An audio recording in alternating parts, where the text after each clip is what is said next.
Bu videoda sizlere 2 dakikada nasıl Widerspruch yazacağınızı, nasıl Sachbearbeiter'ları şikayet edebileceğinizi ve Untätigkeitsklage'yi nasıl tek başınıza 2 dakikada Gemini ya da yapay zeka ile hazırlayıp gönderebileceğinizi sizlere göstermek istiyorum. Bu işlemler 2-3 dakikanızdan fazla bir zaman almaz. Sanki WhatsApp'tan mesaj çekiyormuş gibi bilgilerinizi yapay zekaya girersiniz ve o size bir metin hazırlar. Siz bu metini sadece imzalar ve gerekli yerlere postalarsınız. İşlem bu kadar basit. Ben sizlere örnek olması açısından e, yapay zekaya vereceğim komutları hazırladım. Bunlar tabii ki çeşitlilik gösterebilir. Adresler zaten gerçek adresleri yansıtmıyor. Diyelim ki şu anda size Job Center'dan, Arbeitsagentur'dan ya da Ausländerbehörde'den bir yazı geldi ve siz bu yazıya itiraz etmek istiyorsunuz. Bu işlem çok basit, çok karmaşık değil. Tek başınıza halledebilirsiniz. Herhangi bir spesiyel bir yardıma ihtiyacınız yok. Ben şimdi size şuradan hemen bir dakikada bunu göstereceğim. Şuradan ben şimdi bu yazıyı kopyaladım. Tabii siz böyle yapmayacaksınız. Telefonunuzdan sesli komut verebilirsiniz. Ben örnek olması açısından sizlere gösteriyorum bunu. Ben şimdi buradan adresleri ve ne yapmak istediğimi kopyalıyorum. Diyorum ki yapmış olduğunuz işlem hesaplama yanlıştır diyeceğim.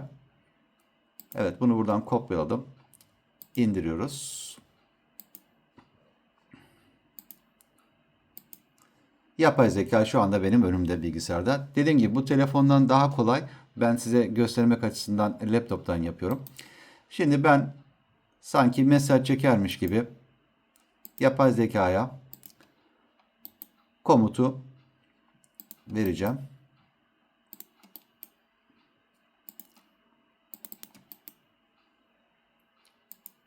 Evet, komutunuzu verdim. Şimdi diyelim ki açtınız telefonunuzu. Sesli olarak dediniz ki işte ben Job Center'a, Arbeitsagentur'a veyahut da Ausländerbehörde'ye mektup yazmak istiyorum. Konum şu.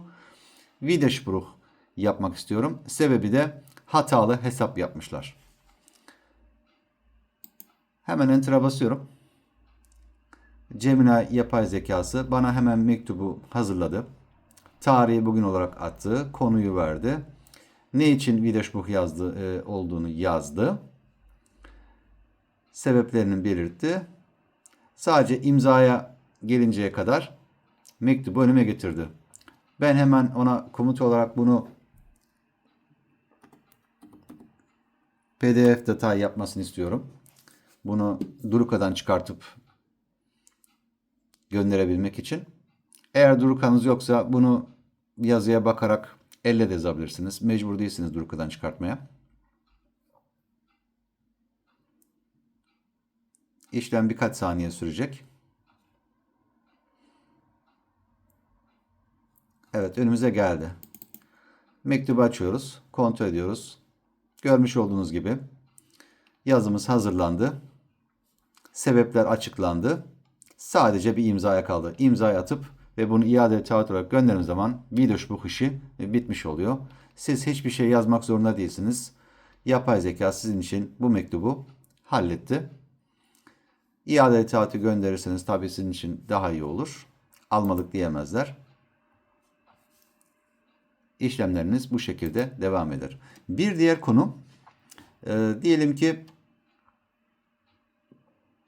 mektup geldi. Siz bu mektuba itiraz ettiniz ama herhangi bir sonuç alamadınız ya da belgelerini verdiniz. Hala bir sonuç alamıyorsunuz. Orada da yapacağınız işlemleri kısa bir şekilde hemen size göstereceğim. Şimdi Widerspruch'umuzu yaptık. Haber bekliyoruz. Halen bir haber yok. O zaman o işlemlerinizi yapmayan kuruma karşı, oradaki çalışana karşı şikayette bulunmak istiyorsunuz. Bu da çok basit. Hemen ben tekrar buradan yapay zekaya komutumu hazırlamıştım. Dediğim gibi siz bunu cep telefonlarından sesli olarak verdiğiniz zaman bu işlem daha kolay olur. Ben sizlere gösterme açısından buradan yapıyorum. Evet, ben şimdi komutu tekrardan aldım. Tekrar şimdi yapay zekaya gidiyorum. Dediğim gibi bu işlem çok basit. Buradan verdik. Enter'a bastık. Tekrardan o Sachbearbeiter, işinizi yapmayan Sachbearbeiter'e karşı şikayet mektubumuz hazır. Dienstaufsichtsbeschwerdeye yaptık. Sebebini yazdık. Olayı belirttik. Zaten ben komutlarda ona söylemiştim ne yapmak istediğimi. Burada yazıyor zaten. Meine Unterlagen von Sachbearbeiter noch nicht bearbeitet wurden diye ben ona kısa bir şey olarak yazdım zaten. O da bana hemen mektubu hazırladı burada. Şimdi ben tekrar ona diyeceğim ki yazmak zorunda da değilsiniz de tekrar PDF diyeceğim. Basacağım. Ve hemen birkaç saniye içerisinde tekrar mektup önüme gelecek. Siz bunu tekrar imzalayıp iade kağıt olarak göndereceksiniz ve kenara çekilip beklemeye başlayacaksınız. Evet. Gördüğünüz gibi işlem çok basit. Hiç karışık değil. Size şu anda belki karışık geliyor olabilir ama hiç karışık değil. Gördüğünüz gibi adresler yazıldı. Kundurmanız, datumlar yazıldı. Dienstaufsichtsbeschwerde olarak yazıldı. Sebebi yazıldı. Tarih verildi. Ve 14 gün, bu çok önemli, 14 günde frist verildi. Mektuba cevap vermek için imzalıyorsunuz. Ve işlem bitiyor. İadeli kağıt olarak gönderiyorsunuz. Bu arada arkadaşımız biraz saçını başını yolar. Çünkü bu şikayet mektuplarında, Sachbearbeiter'e giden şikayet mektuplarında veyahut da Widerspruch'larda kurumların yönettiği bir istatistik var. Yıllık, aylık olarak. Burada kurum ne kadar iş başardığını, ne kadar Widerspruch aldığını, ne kadar Beschwerde aldığını analiz eder. Ve bu analiz sonucunda en çok şikayet alan memur, işleri yetiştiremeyen memur, yaptığı hatalardan dolayı Widerspruch almış memurun biraz başı ağrır. Çünkü bu Widerspruch'ları, Beschwerdeleri bu Sachbearbeiter'lar yani çalışanlar kendileri ilgilenmiyorlar bunun. Bunun bir Abteilung var, oraya gidiyor. Orada Abteilung'da bununla uğraşan kişiler bu işten hiç hoşlanmıyorlar ve aynı kişiden sürekli şikayet gelirse bunu bir üst makama bildirip bak bu arkadaşımız, bu personel iyi çalışmıyor. Sürekli hakkında şikayet geliyor. Yaptığı bütün beleşnuklar yanlış deyip uyarı almasını sağlıyorlar. Yani orada memur şikayet edersen et diyor ama içinden aslında öyle konuşmuyor. Size karşı blöf yapıyor. Şikayetler geçerlidir ve bir yaptırımı vardır. Yalnız bunu size söylemek istemezler. Artı şöyle bir şey var. Şikayet mektuplarında eğer siz içine başka şeyler de yazmak isterseniz şu konuyu kesinlikle atlamayın. Memurlarla kavga eder gibi mektup yazmayın. Son derece resmi, olayı açıklayıcı şekilde yazın. Çünkü kavga olayına döndürürseniz sizin mektuplarınıza cevap verilmeyebilir. Yani bunu tıpkı böyle bir Hausverbot olarak düşünebilirsiniz. O yüzden resmi olarak kalmanız gerekiyor.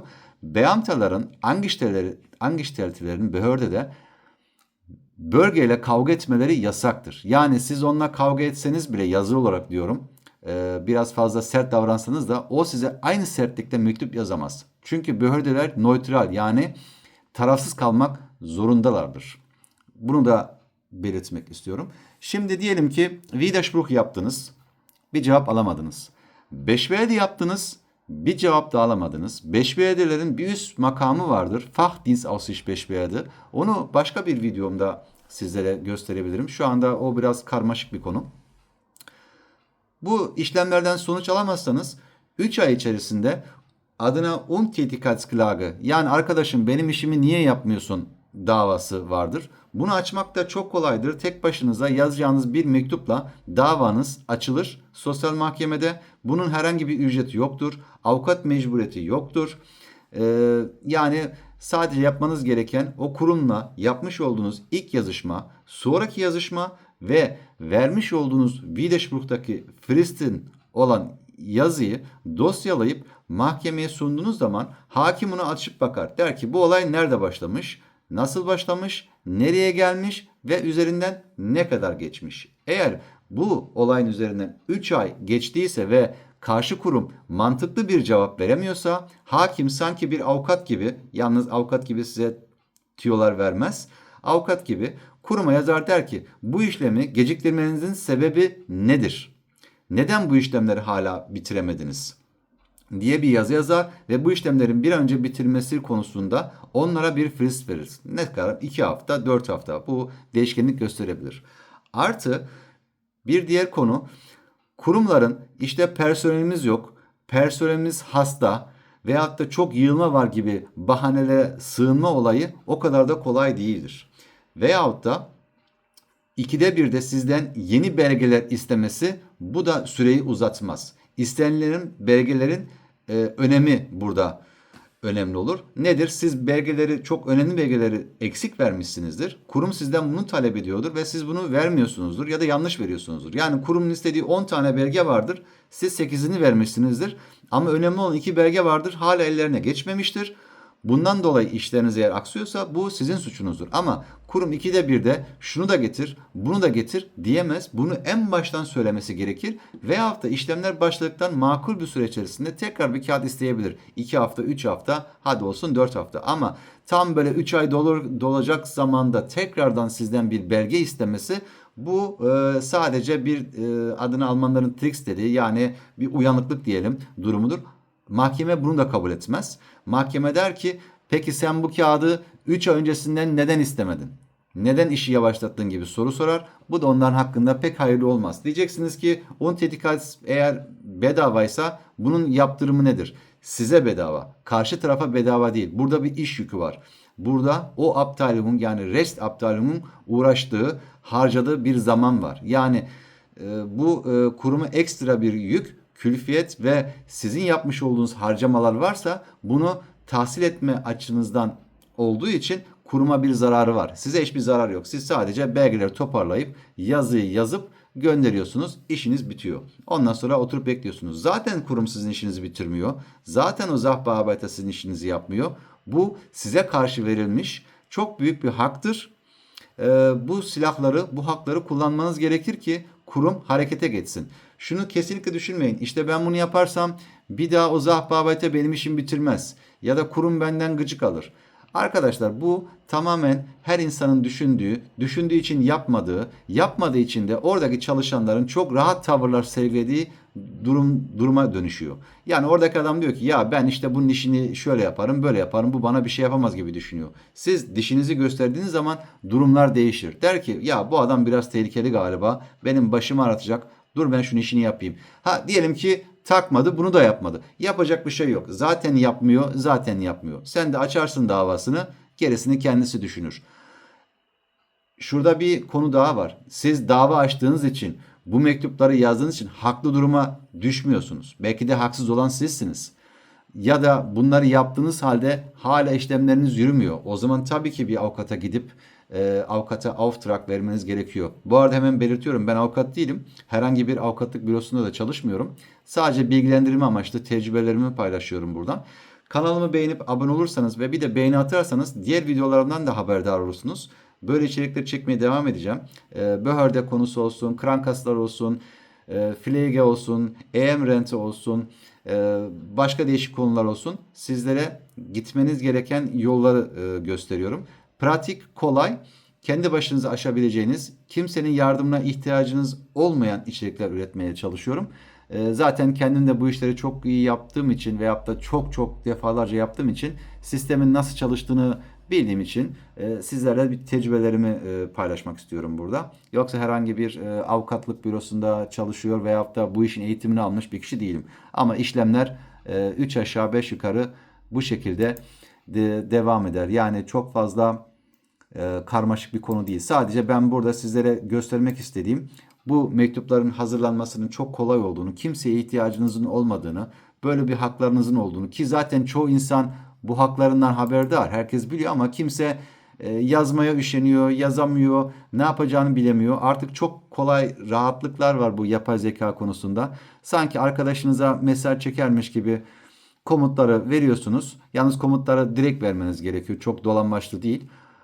Olay tamamen sonuçlanma açısından çok kolay oluyor. Peki diyelim ki Widerspruch yaptınız, memuru da şikayet ettiniz, hala işlemleriniz yürümüyor. Son aşamaya geldik. O da neresi? Untätigkeit denen davayı açabilmek için sosyal mahkemeye yazacağınız metne geldi. Şimdi belgelerinizi toparladınız. İlk başvurunuz, karşıdan gelen yazı, sizin Widerspruch'unuz ve halen bir cevap gelmiyor. Mesela siz Widerspruch'ta demin gösterdiğim gibi 14 gün bir zaman tanımıştınız. Bu zaman içerisinde size cevap verilmedi.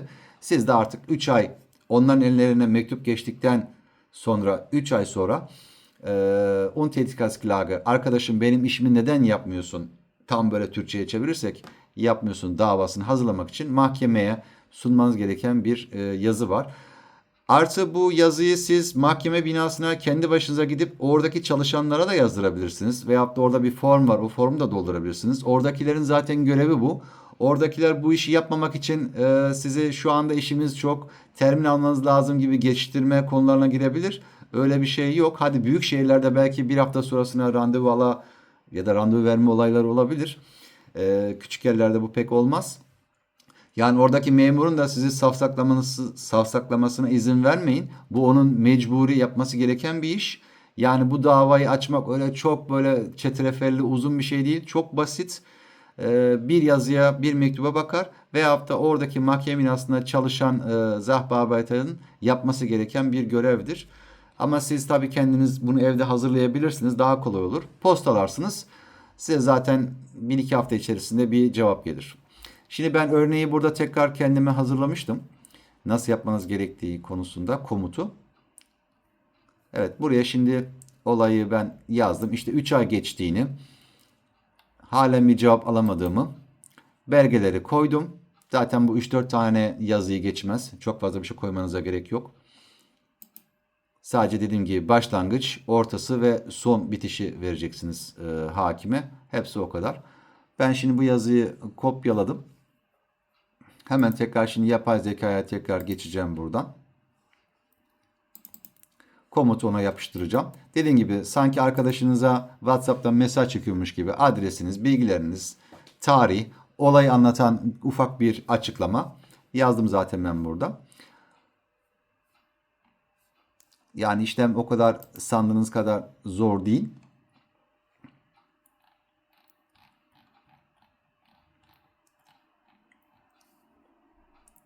Evet. Ben tekrar buradan bana PDF detay olarak vermesini isteyeceğim. Yani mektup olarak.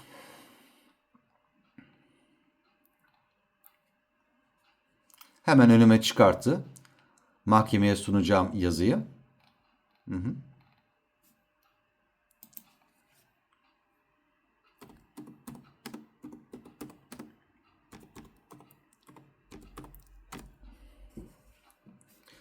Benim bunu Duruka'dan çıkartacağım şekilde önüme verecek. Veyahut da siz dediğim gibi mecbur değilsiniz bunu bilgisayarda yapmaya.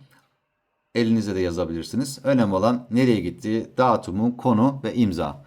Bunun dışında yapmanız gereken bir şey yok. Zaten önümüze çıkarttı şimdi. Açıyoruz hemen. Hemen bakıyoruz. Tamam. Yazmış burada nereye gideceği. Kläger beklagte beantragen. Evet. Yazı önümüze geldi. Zaten yukarıda Betreffende Untätigkeitsklage diye yazıyor. Paragrafı yazıyor. Ben burada tabi ad soyad yazmadığım için burayı boş bıraktım. Dediğim gibi mesaj çekermiş gibi yazacaksınız. Olay bitti. Hepsi bu kadar. Bu kağıdı şimdi Duruka'dan çıkartıyorsunuz. Diğer belgelerinizde 3-4 tane ne kadar artık belge varsa dosyaya koyuyorsunuz. İade taahhüt olarak o bulunduğunuz bölgenin sosyal mahkemesine postalıyorsunuz ya da bizzat kendiniz veriyorsunuz. İşlem başlıyor. Oradaki hakim, bu işe kim bakan varsa o kişi karşı kuruma yazı yazdığı zaman işlemleriniz başlamış oluyor. 3 ay sonrasında artık kurum sizin belgelerinizi geciktiremiyor. Mahkemeden gelen yazıya cevap verme zorunda kalıyor. Yani bu iş artık safsaklayamaz. Yok işte kağıdınız gelmedi, belgeniz gelmedi olaylarına artık giremez. Çünkü artık bunlar resmi kanallardan geliyor. Yani ben mektubu almadım, görmedim, haberim yoktu olaylarına giremez. Şimdi size başka bir şey daha göstermek istiyorum. Diyelim ki siz dediniz ki ya bunun herhangi bir işte maddesi falan var mı bu işin? Yani nereden belli böyle olacağı? Hemen size onu da yapay zekadan dinleteceğim. Böylece siz de kendi kulaklarınızda duymuş olacaksınız. Evet, şimdi burada bir komut daha hazırlamıştım ben. Bu komutları ben sizlere video çekmek için hazırladım. Yani sizin böyle şeyler yapmanıza gerek yok. Video anlaşılır olsun diye yaptım. Hemen ben şimdi bu nedir bu Untätigkeitsklage? Memurlar işlerinizi geciktirebilirler mi? Bunun aslı var mı? Şimdi kendiniz duyacaksınız buradan. Evet. Araştırmasını yaptı. Aşağı indiriyoruz. Sizin de duyabileceğiniz şekilde ben şimdi bunu sesli olarak size biraz dinleteceğim. Siz de kendi kulaklarınızda duyacaksınız.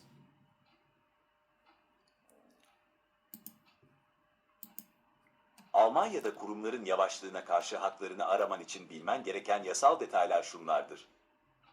1. Kanun ve paragraf numaraları dava açacağın kuruma göre kanun maddesi değişir. Jobcenter veya Arbeitsagentur, Sosyal Hukuk, SGG paragraf 88.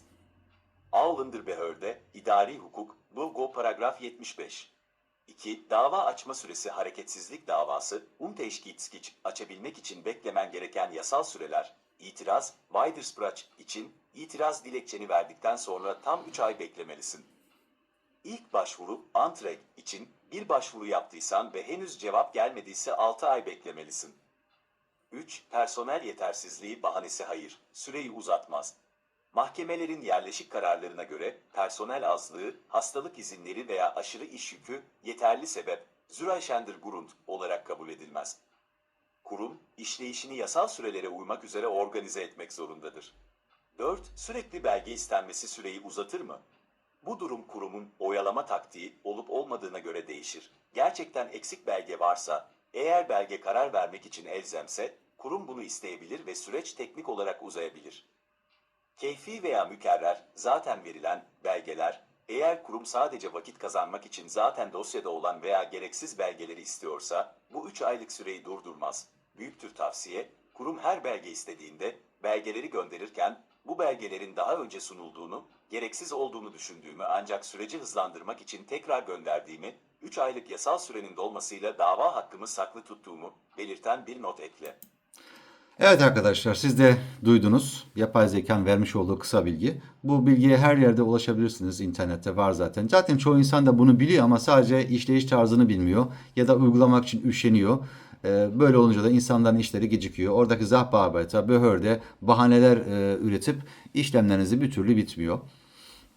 Ya da bitirmiyor. Arkadaşlar, kanalımı takibe alırsanız ve bir beğeni bir de yorum atarsanız çok sevinirim. Daha farklı içerikler gelecek. Daha farklı konular gelecek. Dediğim gibi rente konusu, Pflege konusu, Grad Behindert konusu, Arbeitsrecht ile ilgili, Betriebsraatlıkla ilgili çok detaylı içerikler çekeceğim sizler için. Bunlar tamamen bir genel bilgi ve yaşanmışlıklar üzerine olacak videolar. Dediğim gibi ben avukat ya da bir hukuk bürosunda çalışan biri değilim. Bunu tamamen tecrübelerimle, başıma gelmiş olaylarla sizlere paylaşıp sizlere bir yol gösterme açısından çekiyorum bu videoları. Lütfen beğeni atmayı unutmayın. Videoları da paylaşırsanız memnun olurum. Bir dahaki videolarda görüşmek üzere. Takipte kalın.